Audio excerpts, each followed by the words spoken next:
noches, iglesia, ¿cómo estamos? ¿Me acompañan? Vamos a orar, vamos a poner este tiempo en las manos de nuestro Dios. Vamos a pedirle que Él se mueva en medio de todo lugar donde su iglesia está conectada. Señor, te damos gracias en esta noche porque nos permites estar aquí en tu casa. Gracias porque somos tu casa, somos tu cuerpo, somos uno en ti. Y estamos conectados en esta hora con corazones dispuestos, Señor. Manifiéstate en medio de estas transmisiones, donde quiera que estén conectados tu pueblo, Señor. Manifiéstate en medio de esa transmisión, Padre, que podamos juntos buscar tu rostro. Juntos ser avivados en un mismo fuego de tu espíritu.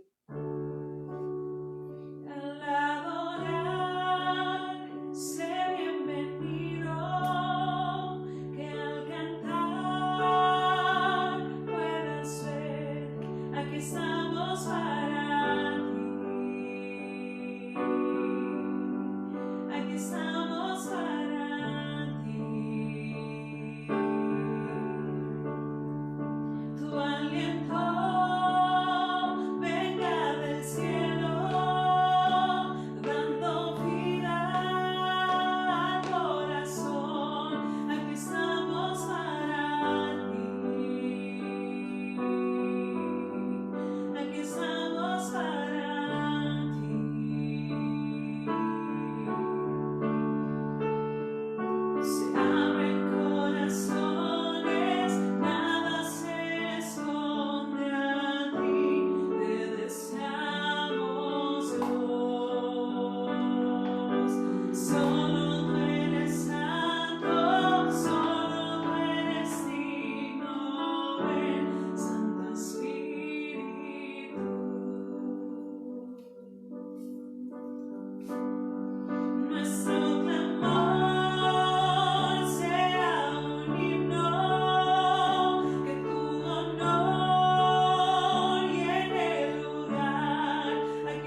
Amén. Dice el Salmo 96, 7 al 9. Tributad a Jehová, oh familias de los pueblos. Dad a Jehová la gloria y el poder. Dad a Jehová la honra debida a su nombre. Traed ofrendas y venid a sus atrios. Adorad a Jehová en la hermosura de su santidad. Temed delante de él toda la tierra.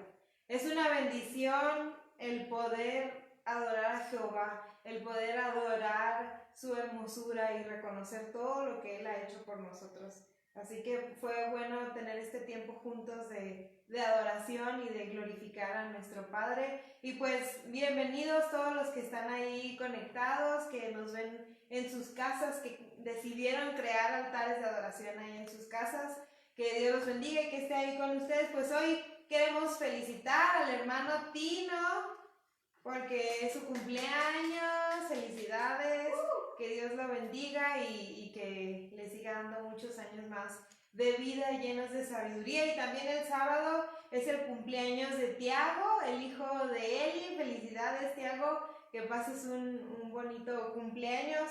Pues nada más les recuerdo las actividades normales de la semana, que son las células. Acuérdense de conectarse a una célula en este tiempo de separación y de pandemia. Tenemos que aprender a estar conectados, a unirnos, y aunque no nos podamos juntar, pues podemos vernos ahí a través de sus reuniones de Zoom. También les recuerdo que el viernes tenemos la reunión de oración a las 6 de la mañana. Hagan que este tiempo de oración llegue hasta el cielo y que los demonios huyan después de escucharnos orar en esa hora.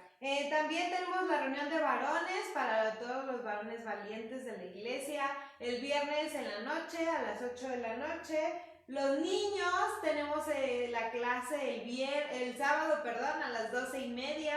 Acuérdense, mamás y papás, de conectar ahí a todos sus hijos. Y también tenemos la reunión de adolescentes y de jóvenes, que es en la noche, el sábado. Los adolescentes a las 7:45 y los jóvenes empezamos todos juntos con la alabanza a las 8:15. Y pues es todo por hoy, y vamos a pasar con la palabra con mi hermana. Otra vez yo. Muy bien, pues vamos a continuar con el estudio de Primera de Corintios. Nos quedamos en el capítulo 10. Larry dio esta última sesión del capítulo 10 de Primera de Corintios, del 1 al 11 estuvo compartiendo él. Entonces vamos a retomar este estudio a partir del versículo 12. ¿Qué les parece si comenzamos teniendo un tiempo de oración para pedirle al Padre que nos abra el entendimiento y nos dé revelación de su palabra? Padre, te damos muchas gracias por esta oportunidad que nos das de juntos escudriñar las riquezas de tu palabra, las profundidades de tu sabiduría escondidas, Señor, esos misterios escondidos que están ahí para tus hijos, para ser escudriñados, para ser meditados, Señor. Queremos ser diligentes en el estudio de tu palabra, para poder conocerte, para poder entenderte, para poder amarte en este conocimiento, Señor, en conocerte y entenderte, Señor. Te damos gracias por tu palabra, gracias por esta porción que vamos a meditar en esta noche. Te pedimos, Espíritu Santo, que tú hagas la obra. Tuya es la palabra, de ti viene la revelación. Te pedimos que tú abras nuestros entendimientos espirituales, Señor. Danos revelación de tu palabra para que podamos en esta hora comprender lo que tú nos quieres hablar. Háblanos al corazón. Te lo pedimos en el nombre de Jesús. Amén. Bueno, vamos a hacer un repasito, porque yo no sé ustedes, pero luego, a mí como que luego, después de las 2 semanas que vemos Apocalipsis, como que me pierdo. Entonces, en el capítulo 10 se habló de ahí dice, amonestaciones contra la idolatría, es lo que está escrito en el título. Entonces, el contexto en el que vamos a empezar, del versículo 1 al 11, lo que habló Larry, lo que vimos en el estudio pasado, fue cómo el pueblo de Israel no pudo poseer, no pudo entrar a la tierra prometida porque no agradaron a Dios. Y de todos los millones que salieron de Egipto, solo pudieron entrar a la tierra prometida 2. Entonces, en este contexto está hablando, menciona cuatro pecados por los que no pudieron entrar y por los que fueron muertos en el desierto. Dice el versículo 7 a la mitad, dice, se sentó el pueblo a comer y a beber y se levantó a jugar. Ese es el primero. El 8 dice, ni forniquemos, o sea, el pueblo fornicó y cayeron. El 9 dice, tentaron al Señor. Y el 10 dice, murmuraron.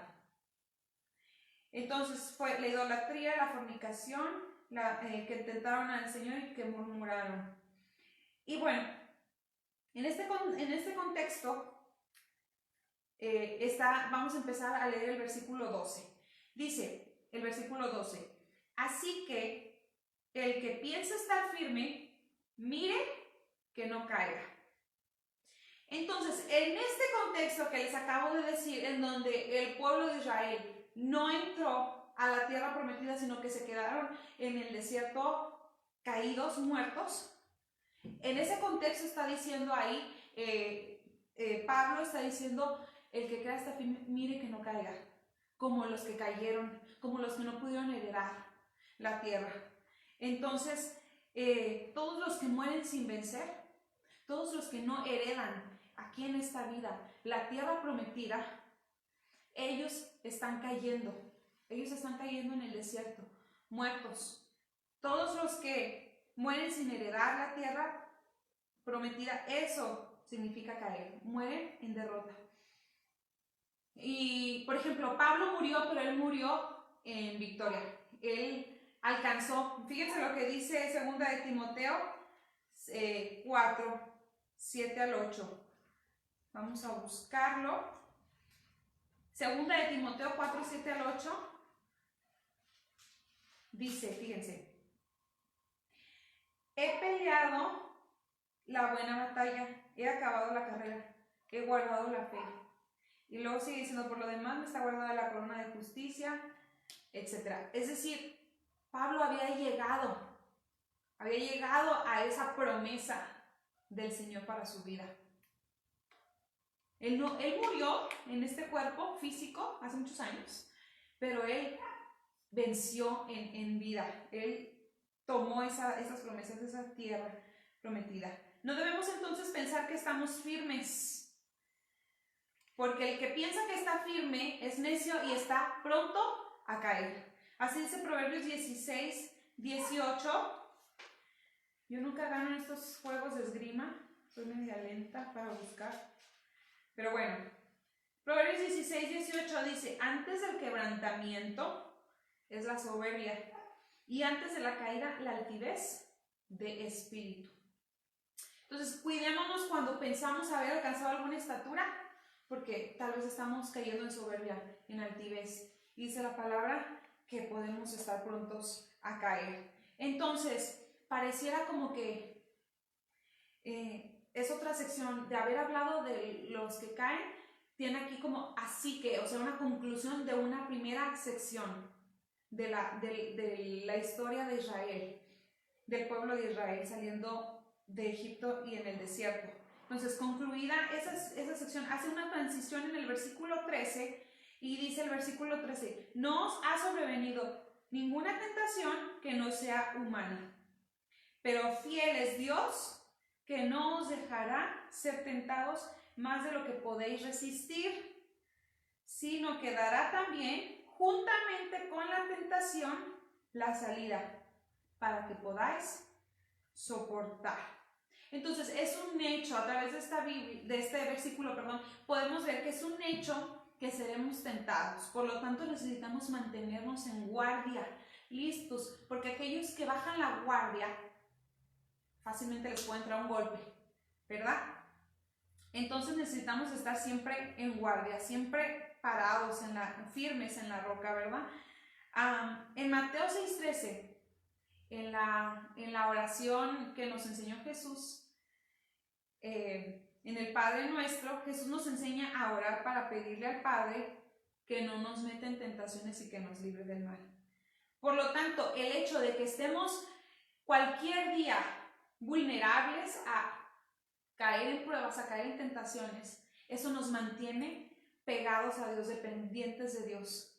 Porque sabemos que si no nos mantenemos así todos los días orando, Señor, líbranos, el Señor, líbrame este día, porque en cualquier segundo podemos caer.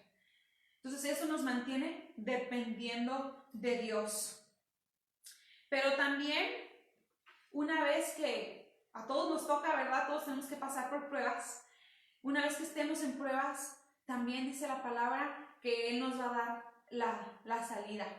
Entonces eso también nos mantiene dependientes de Dios. Cuando no estamos en pruebas y estamos ahí, Señor, líbranos, líbranos. Y cuando estamos en medio de esas pruebas, también necesitamos estar dependientes de Dios. Entonces vemos que todo esto nos ayuda, nos mantiene dependiendo del Padre. Entonces, algunos se pueden justificar, este versículo nos dice también que algunos se pueden justificar diciendo es que yo soy débil y la tentación pues me rebasó y no pude. Pues eso es una mentira, porque la palabra aquí nos dice que no nos dejará ser tentados más de lo que podemos resistir. Entonces eso es una mentira. A veces nos engañamos a nosotros mismos diciendo o pensando que la tentación fue demasiado fuerte para nosotros. Lo que pasa es que no hemos dependido de Dios. Eso es la verdadera razón por la que caemos en las tentaciones, por las que cedemos a las tentaciones, porque no dependemos de Dios, porque no estamos tomados, asidos de Dios. Entonces, quien no resiste la prueba es porque no depende de Dios. Dice Santiago 4:7. Fíjense lo que dice. Vamos a leer aquí. Someteos pues a Dios, resistid al diablo y huirá de vosotros. Esto es lo mismo que está diciendo Pablo acá en 1 Corintios. Someteos. Es decir, dependan de Dios, sométanse a su voluntad, estén bajo su dominio, sométanse a Dios. Y después dice, resistir al diablo. Y ahí quiero hacer un énfasis, porque la palabra dice, también acá en el versículo 13 que estamos leyendo de 1 Corintios 10, dice que no nos va a dejar ser tentados más de lo que podamos resistir. Es decir, los momentos de prueba se tienen que soportar y termina así, para que podáis soportar.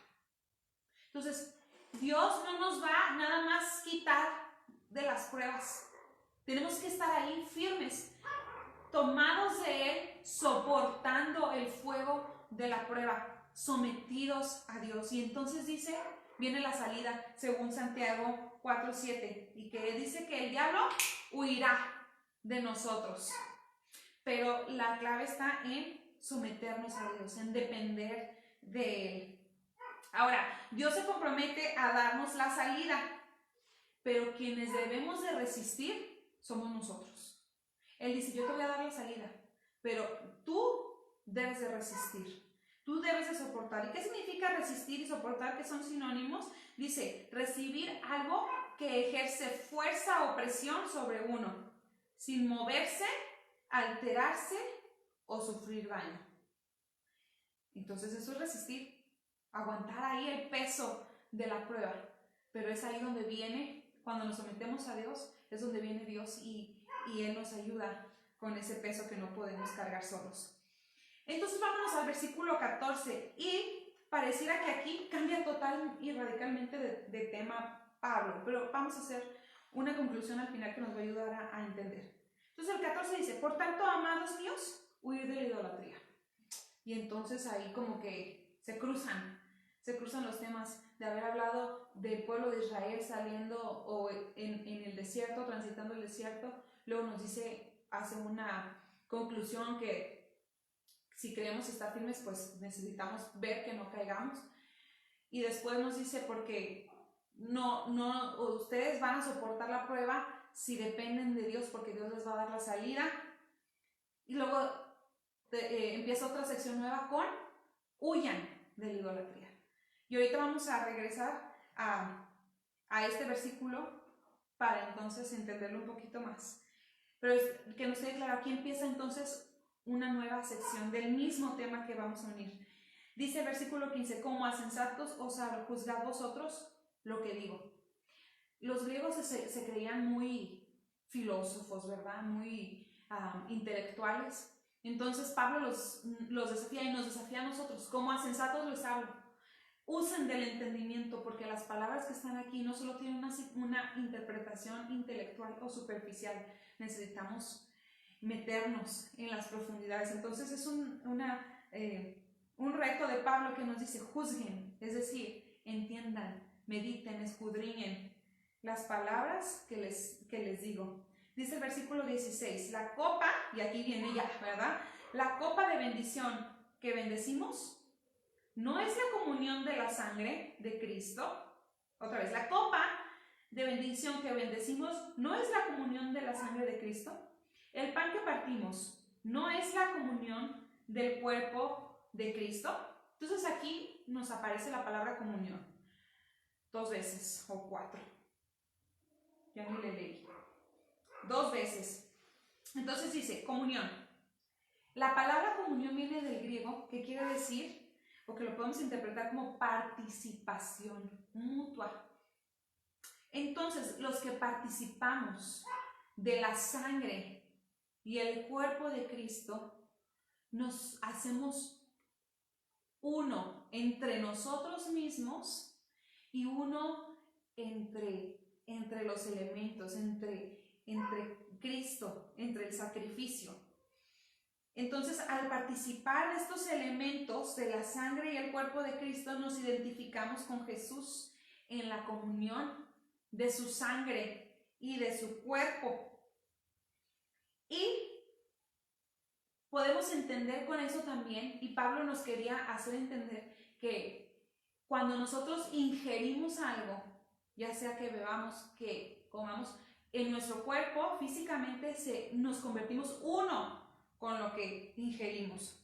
Así es que participar, o en este caso comer y beber de lo sacrificado a los ídolos, nos hace uno con los demonios que están detrás. Ahorita lo vamos a ver más claro. Este es el centro de este mensaje de Pablo. Vamos entonces al versículo que sigue, el 17. Siendo uno solo el pan, nosotros, con ser muchos, somos un cuerpo, pues todos participamos de aquel mismo pan. Entonces, Jesús es uno, es el mismo, y toda su iglesia, que somos participantes de esta comunión en Él, no somos diferentes cuerpos, somos un cuerpo en Él, ¿verdad? Versículo 18 dice, mirad a Israel según la carne. Los que comen de los sacrificios no son partícipes del altar. Entonces, dice, mirad a Israel según la carne, es decir, según lo físico, lo que estaba sucediendo antes, cuando hacían los sacrificios en el altar. Y esto nos es como una representación o una tipificación de lo que en realidad es ahora, del cumplimiento. Israel es un tipo de lo que ahora es cumplido en la nueva dispensación de la gracia. Entonces, Israel tenía un altar, y en el cumplimiento nosotros tenemos una mesa en donde participamos de la sangre y el cuerpo de Cristo. Ahora él decía, los que comen de los sacrificios no son partícipes del altar, es decir, son uno solo, se vuelven parte, tienen esa comunión, esa participación en lo sacrificado en el altar. Vámonos entonces al versículo 19. Dice, ¿qué digo pues? Que el ídolo es algo o que sea algo lo que se sacrifica a los ídolos. Y entonces aquí Pablo hace otro cambio. Estábamos hablando de la mesa del Señor, de la sangre, del cuerpo de Cristo, de cómo participamos y nos volvemos uno en eso, y ahora cambia y ya empieza a hablar de los ídolos. Entonces dice, ¿qué digo? O sea, ¿a qué me estoy refiriendo pues? ¿Que los ídolos son algo o que sea algo lo que se sacrifica a los ídolos? En la Nueva Traducción Viviente dice, ¿qué trato de decir? ¿Que la comida ofrecida a los ídolos tiene alguna importancia o que los ídolos son dioses verdaderos? O sea, él mismo se está preguntando y nos está preguntando. ¿Para qué? Para responderse el mismo no. Es decir, un ídolo y lo que se le ofrece nada es en sí mismo. Y lo podemos comprobar en este mismo libro, Primera de Corintios, pero en el versículo 4 del capítulo 8. Dice, acerca pues de las viandas que se sacrifican a los ídolos, sabemos que un ídolo nada es en el mundo y que no hay más que un Dios. Es decir, los ídolos tallados, las figuras, las imágenes talladas, no son nada, son pedazos de madera. Lo que se sacrifica a eso es comida con la que comemos nosotros. No es nada. Pero ahí no termina. Vamos al siguiente versículo, al 20, que dice, antes digo, y ahí está la respuesta a su misma pregunta, dice, antes digo que lo que los gentiles sacrifican, a los demonios los sacrifican. Es decir, en sí, un pedazo de madera, pues es madera, sin vida, pero hay demonios que están detrás de eso, y hay un peso espiritual que ese sí es real. En lo que se le sacrifica al ídolo, que es, no sé, comida o diferentes cosas, hay ídolos que están detrás, hay demonios que están detrás de eso. Entonces dice, nos quedamos aquí, antes digo que lo que los gentiles sacrifican, a los demonios los sacrifican, y no a Dios. Y no quiero que vosotros os hagáis partícipes con los demonios.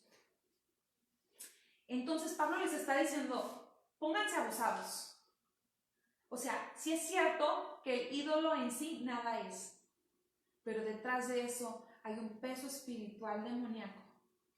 Y si ustedes participan, queriéndose justificar de cualquier manera, están participando de lo sacrificado a los demonios. Y dice la última parte del versículo 20, no quiero que vosotros os hagáis partícipes con los demonios. Rápidamente se me vino el ejemplo que más solemos poner, ¿no?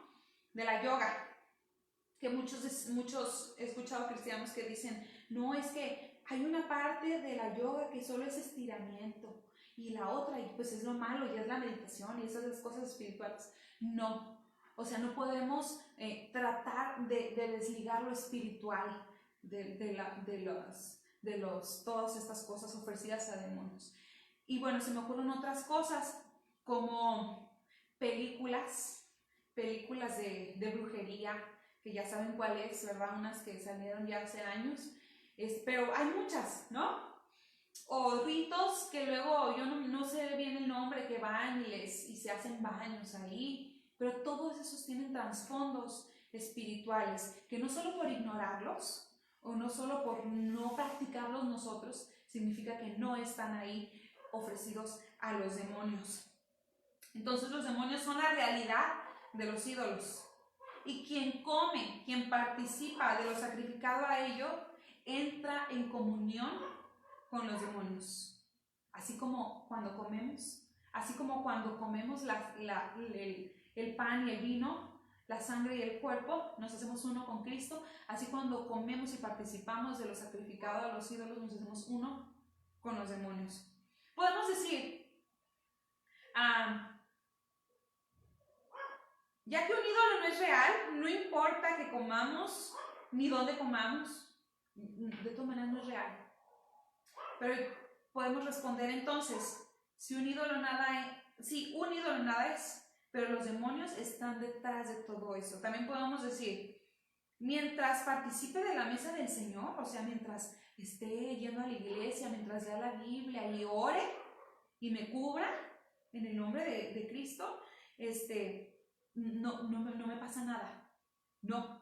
¿Por qué? Porque deshonramos y contaminamos la mesa del Señor al estar en comunión con los demonios. No importa si sabemos o no. No importa si es nuestra intención o no el participar en eso. No importa si creemos y nos hacemos así ay, no, es que yo no estoy participando. No importa eso. Si estamos haciendo esas cosas que nuestra conciencia y el Espíritu Santo nos está ayudando para no hacer, estamos participando en lo sacrificado a los ídolos. Vamos a leer el versículo 21. Dice, no podéis beber la copa del Señor y la copa de los demonios. No podéis participar de la mesa del Señor y de la mesa de los demonios. Entonces estamos viendo aquí dos mesas, ¿verdad? Participar de la mesa es comer de lo que hay en ella. Beber y participar de la mesa del Señor, como ya les dije, nos hace uno con Él. Beber y participar de la mesa de los demonios nos hace uno con los demonios. Y por último, el versículo 22 dice, es el que vamos a ver para terminar. ¿O provocaremos a celos al Señor? ¿Somos más fuertes que Él? Por lo tanto, la idolatría es algo que le provoca celos a Dios, que lo provoca a celos. No es cualquier cosa. Leemos en Éxodo 25, por favor. Fíjense lo que dice. En los 10 mandamientos dice, no te inclinarás a ellas, hablando de las imágenes, ni las honrarás, porque yo soy Jehová tu Dios. Y dice, fuerte, celoso. Él se describe primeramente como fuerte. Entonces, en esta descripción podemos entender que la idolatría es como si le dijéramos a Dios que no nos es suficiente, que no nos alcanza, que Él no es fuerte. Él se describe a sí mismo, no necesitas a otro Dios, no necesitas un ídolo, porque yo soy tu Dios, yo soy fuerte en primer lugar, todo lo puedo, y en segundo lugar soy celoso. Entonces, Él es nuestro todopoderoso. Por eso aquí Pablo dice, o provocaremos a celos al Señor, y luego dice, somos más fuertes que Él, somos más autosuficientes nosotros sin Él. Entonces, vamos a hacer ahora como una conclusión, ya donde podamos aterrizar todos estos versículos que estamos viendo para poder unirlos y entenderlos un poco más. Vamos a ver entonces, ahora sí, qué es el significado de la idolatría. Dijimos que en el versículo 14 Pablo empieza hablando todo esto de la mesa del Señor con la idolatría. Entonces, empieza esta sección en donde habla de la mesa del Señor y no dice, hermanos, participen de la mesa de Cristo todos los días. No, empieza esta sección diciendo, huyen de la idolatría. Entonces es importante que entendamos cuál es el significado de la idolatría. La idolatría no se reduce a solo adorar a imágenes o a estatuillas o lo que sea. En el versículo 10:7, fíjense lo que dice. Ahí mismo, en el versículo 7 dice, ni seáis idólatras, como alguno de ellos, según está escrito, se sentó el pueblo a comer y a beber y se levantó a jugar. Este es el verdadero significado de la idolatría. La idolatría no se reduce a adorar a imágenes y talla. La idolatría abarca más. Abarca, según el versículo 7, comer, beber y jugar. Entonces, existe una diferencia clara entre adorar ídolos y entre idolatría. Adorar ídolos quiere decir rendirles culto, quiere decir inclinarse ante ellos. idolatría abarca muchísimo más. Incluye esto que les acabo de decir: comer, beber y jugar. Entonces, tal vez nosotros no nos inclinamos ante imágenes o ante estatuas talladas, pero ¿estamos seguros que no hemos practicado la idolatría? Ahora, pensemos en comer, beber y jugar. ¿De qué nos habla? De placeres, de deleites. Nos habla de deseos desordenados. Cuando nosotros tenemos deseos desordenados y nos deleitamos en otro tipo de cosas que no es Dios, nuestro deleite no está en Dios, entonces estamos cayendo en idolatría. Eso es el verdadero significado de la idolatría. Va más allá que inclinarse a imágenes. Ahora, eso por un lado, enfocándonos en la idolatría. Por otro lado, enfocándonos en el significado de la mesa del Señor, ya que entendimos un poco más acerca de la idolatría, que es la mesa del Señor. Bueno, pues recordando que del versículo 1 al 11, de este mismo capítulo, del 10 de 1 de Corintios, vemos a Israel como una representación de la iglesia hoy, como un tipo de iglesia, como algunos no llegaron a la tierra prometida, como algunos se quedaron postrados y cayeron en el desierto, pero la meta era que ellos llegaran a la tierra prometida. Entonces, el significado de la mesa del Señor es alcanzar el disfrute de la tierra prometida. El propósito de Dios de sacar a su pueblo de Egipto no era que estuvieran dando vueltas en el desierto.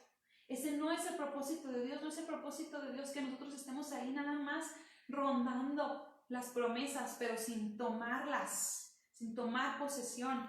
El propósito de Dios era llevar a su pueblo a tomar esa promesa, porque Él cumplió su promesa. Si no, hubiera sido un Dios mentiroso, pero Él cumplió, Él quería cumplir y Él quiere cumplir su promesa para cada uno de nosotros, pero su promesa está ahí vigente para que nosotros nos levantemos a tomarla. La mesa del Señor entonces es el disfrute. En este contexto vemos que es el disfrute de la tierra prometida. Dios no nos salvó para estar dando vueltas al desierto. Él quiere que disfrutemos la tierra prometida. Él quiere que nuestro disfrute sea Él. Por esto la idolatría abarca comer, beber y jugar. Cuando nuestro disfrute está en otro lugar, caemos en idolatría. Jesús y Dios quiere que participemos de la mesa de Cristo. Ahora vamos a ver un poquito acerca de la mesa de Cristo, que es comer, que es ingerir, comer o beber. Que si nos fijamos tiene en primer lugar el disfrute. El comer primeramente es el disfrute al paladar. Y en segundo lugar, el comer viene a ser la comida, lo que ingerimos con nosotros. Entonces abarca estas dos partes, lo que Dios quiere llegar a que entendamos nosotros en su mesa. Dice que quiere que nosotros disfrutemos de Él, disfrutemos de su presencia, disfrutemos de su comunión en primer lugar, así como cuando comemos y lo saboreamos. Y en segundo lugar, quiere que nosotros nos hagamos uno con Él. Pero este mismo principio sucede cuando nosotros, disculpen a mis perros, Grecia, por favor, ve a callar a mis perros. Bueno, entonces, ustedes sigan con atención. Entonces, el Señor quiere que nosotros disfrutemos de Él, pero este mismo principio, como les decía, se aplica cuando nosotros disfrutamos de otras cosas. Comer de lo sacrificado a los ídolos, en primera, significa que estamos teniendo nuestro disfrute, nuestro deleite en otras cosas. Y finalmente, e inevitablemente nos hacemos uno con esas cosas. Sea lo que sea. ¿Dónde está nuestro deleite? ¿Dónde está nuestro disfrute? Tarde o temprano nos haremos uno con ellos. Entonces es el mismo principio que se aplica para los dos lados, porque si recordamos, en el versículo 21 dice que hay dos mesas, la mesa del Señor y la mesa de los demonios. ¿De cuál estamos participando?